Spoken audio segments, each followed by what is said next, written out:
When it comes to the challenges we face in life, one size does not fit all.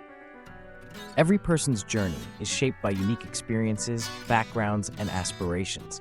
What works brilliantly for one may not work at all for another.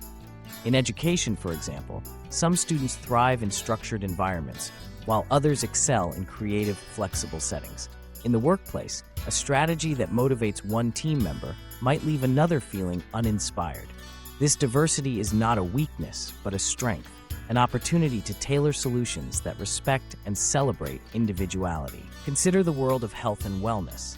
Diets, fitness routines, and self-care practices are often marketed as universal solutions. Yet our bodies, lifestyles, and goals are vastly different. True progress comes from listening to your own needs and finding what aligns with your values and circumstances. The same principle applies to relationships.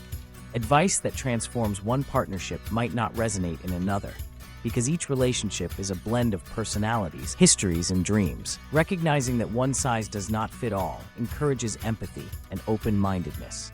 It invites us to ask questions, to explore alternatives, and to be patient with ourselves and others.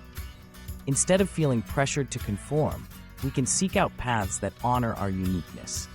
This mindset can spark innovation, foster deeper connections, and lead to more meaningful achievements. In a world that often seeks easy answers and quick fixes, it's empowering to remember that customization is key. By embracing the idea that our solutions, like ourselves, are one of a kind, we create space for growth, resilience, and true fulfillment. So, whether you're making choices for yourself or supporting others, remember, the best fit is the one that fits you. I hope this information was helpful. It all begins with you. Thank you very much for watching.